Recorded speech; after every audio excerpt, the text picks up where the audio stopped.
So welcome to today's live. I'm making aloo matar samosas today. So that's peas and potato samosas for those who don't understand Urdu / Punjabi. I really need you to hear what I'm saying.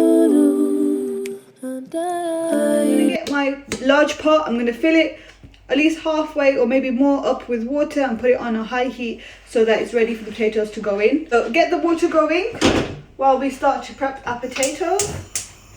And I've put it on a high heat, okay, because I want it to start boiling. We don't need to add any salt or anything to that. Peeling our potatoes. Peel. So get on with that. And then I'm going to peel them, wash them, cut them, and then stick them in a pot of water to boil. I'm going to give them a rinse. Fairly small chunks. The smaller they are, the quicker they'll boil. We don't want to overboil them, okay. We just want to boil them enough so that we can mash them slightly. Because for the samosa filling, we want like, kind of like a mashed potato, but not like entirely mashed, okay? So that's all my potatoes nicely cubed, just like so. Check if the water is boiled. Yeah, it's pretty much boiled. So we're gonna go in with our potatoes into the water and let them boil. But moving on to the spice mix. For the potatoes and peas to marinate in, we need onions for that. 2 medium-sized onions. Peel off the skin. So just thinly sliced onions. This pot of potatoes I'm going to put to the back to let it boil. And then the other large pot that I have, we're going to add in a few tablespoons of olive oil. You can use any cooking oil that you cook regularly with at home. So for this amount we need about, I'd say about 5 or 6 tablespoons of oil. I never measure it when I'm cooking, I just kind of eyeball it. Enough to kind of cover the bottom of your pan. Don't put too much oil, guys, because then you don't want your samosa filling to be really oily or greasy and then seep through the pastry, okay? So just be careful about that. I'm going to put that on the heat, okay? And just start off on a medium heat. Take a teaspoon of mustard seeds and go in with your sliced onions. And you're going to saute your onions until they go translucent, okay? Right, okay, so now our onions have gone translucent. We're going to go in with our spices, okay? So we need some salt. I'm going to put a couple of teaspoons of salt in. I'm going to taste the masala later and see if it needs any more, but I'm going to start off with 2 teaspoons of salt. Need about a teaspoon of turmeric, a teaspoon of red chilli powder, 2 teaspoons of coriander powder. So it's very flavorful, okay? But if you feel like your onions are burning or your spices are burning, you can always add a splash of water in there. And with 2 teaspoons of cumin. Go in with some amchoor, which is dried mango. Okay, we're going to do 3 teaspoons of that. And then we also want to add some chili flakes, so a teaspoon of red chili flakes as well. Okay, once you've got all your spices in there, you want to go in with your peas. So I've got a bowl of frozen peas here, which I'm going to add in. I'm going to let it simmer for a bit on a low heat. I'm going to move it to the back and I'm going to move my potatoes forward. I'm just going to check our potatoes, how far they've gotten along. Okay, so yeah, the potatoes are pretty much where I want them to be. So when you get yourself a colander and drain your potatoes in the sink, be careful. Obviously they're going to be really hot. Don't burn yourselves. This is probably what I'd end up doing, but just be careful, guys. So put the pot back on the stove once it's empty. You're going to put your potatoes back in your pot. Get a potato masher and we're going to just roughly mash them, not fully mash them like a proper mashed potato. We still want a few small chunks in there, okay? So just mash them slightly. I'm just going to cut some fresh coriander. I've got a bunch here which I've already picked and then washed. So I'm just going to chop that. Once you've done that, you want to bring your pot of peas forward. So like I said, it's like a lumpy mash, okay, not a smooth mash. So that's what I've done. So that's going to go in here now. I'm turning the heat off at this point because it's pretty much all cooked. So we're going with our mashed potato. Now we're going to go in with our fresh coriander, teaspoon of garam masala, and we're going to mix it all together. Okay, and this is going to be the filling of our samosa. So give it a good mix. There we go. Moving on to the pastry, guys. We'll get your scale, put a bowl on top of your scale. We need about half a stick of butter, which is 125 grams. Butter. Almost there. A bit more. You don't have to be exactly precise with this. Roughly is fine. And I'm just going to cut it into smaller cubes just because it's easier to melt it then in the microwave. I'm just going to chuck that in the microwave until it's melted. The butter is melted, okay, and then we are going to weigh out our flour. Put your scale on 0. Using plain flour for this recipe. 750 grams of plain flour into your bowl that you're going to make your dough in. So we're going to add a teaspoon of salt. I'm using salted butter, that's why I'm only using a teaspoon. If you're using unsalted butter, you can add a little bit more salt to it if you like. Also going to go in with a teaspoon of cumin seeds.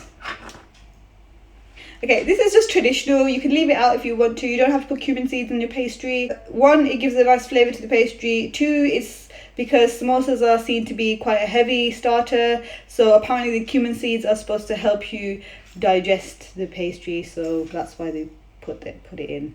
So a teaspoon of cumin seeds. We just want them in sparingly. We don't want too many. And then we just give that a mix, just so that the salt and the cumin is kind of mixed in. We're going to go in with our butter. Okay. We're going to mix that in. There's no specific measurement, to how much water you need. You just want to add it in slowly and mix until you get enough that the dough has come together, but you don't want it too wet. Okay, so just add it in slowly, a little bit at a time, and just enough to bring the dough together. Okay.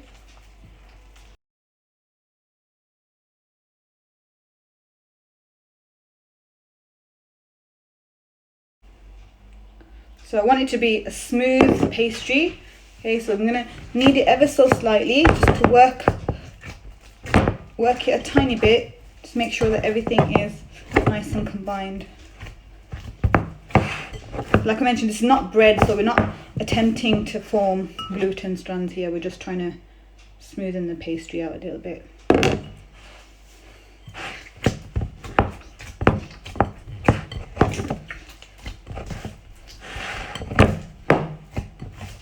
Okay, that is done.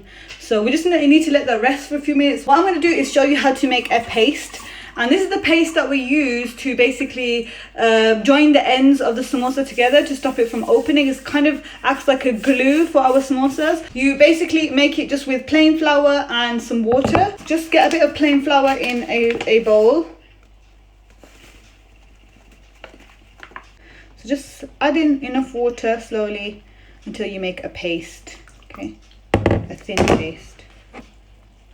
Okay, so you want your paste to kind of look like that. Okay, so like a runny glue.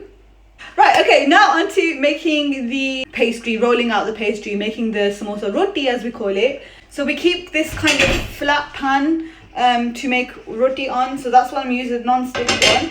Okay, just put that on a low heat for now, just let it warm up. Put a little bit of plain flour on my workspace on the side, just a little pile here. Now you don't want your dough balls to be too big, okay, so just grab a bit of your samosa pastry, I'd say roughly about that big, couple of inches, okay, make round balls.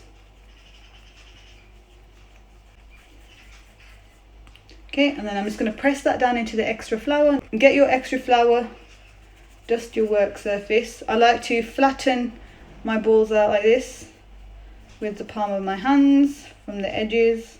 Dip it in your excess flour on both sides. And then you're going to roll it out into a thin roti. There we go. Dust off the excess flour.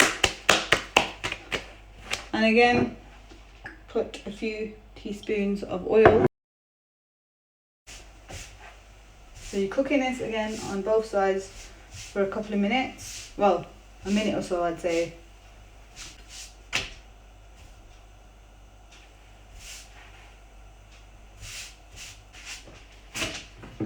Right. So once you have made all of your rotis, what you want to do, if you are going to make all of them at one time, just wrap them in a cloth or a tea towel or something to keep them from going too cold. So they don't get too cold and then too stiff to fill. Right, okay, so then you cut them in half, each one. So then 2 basically of these make 4 samosas in total. Okay, so you've got 1, 2, 3, 4 samosas. So 2 rotis make 4 samosas, okay? To make your cone shape, you get your samosa pastry, okay? And then you fold one side of it down like this towards the center, okay? And it kind of makes a triangle cone shape. Then you bring the other side down like this as well, okay? What you do then is you put some glue over here on top of the center fold. That paste that we made earlier, stick that on. Bring your pastry over and then glue it down, just push it down. Okay, that will give you your samosa cone shape. Heaped tablespoon per samosa is enough. So a heaped tablespoon of filling per samosa. And then keep that center fold in the middle when you squash it down. Apply some glue on this side, that pastry glue that you made earlier. I keep saying glue, I hope no one starts using PVA glue on their samosas. The paste that we made earlier, paste glue. Yeah. Apply that, then you push down the sides between your finger and thumb. Okay, just push it all down. And that is your samosa. And then push it down.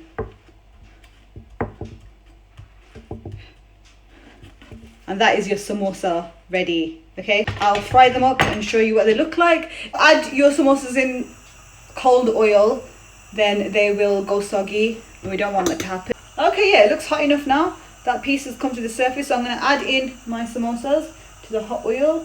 So they're in the oil. Fry them until they're golden brown. So I'm just going to put a paper towel in there, and then I'm going to fish them out when they're ready and put them onto the paper towel to drain off the excess oil. Shake off the excess oil once they're nice and golden on both sides, and then drain it on some kitchen paper.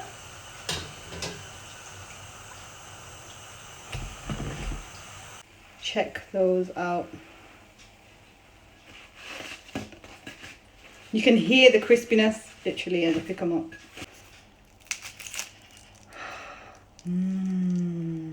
Guys, did you hear that? And that pastry with the butter is delicious, absolutely delicious. Thank you so much for joining me, guys. Take care of yourselves, take care of your families. Assalamu alaikum warahmatullahi wabarakatuh to all of you, and bye to everybody else. Take care.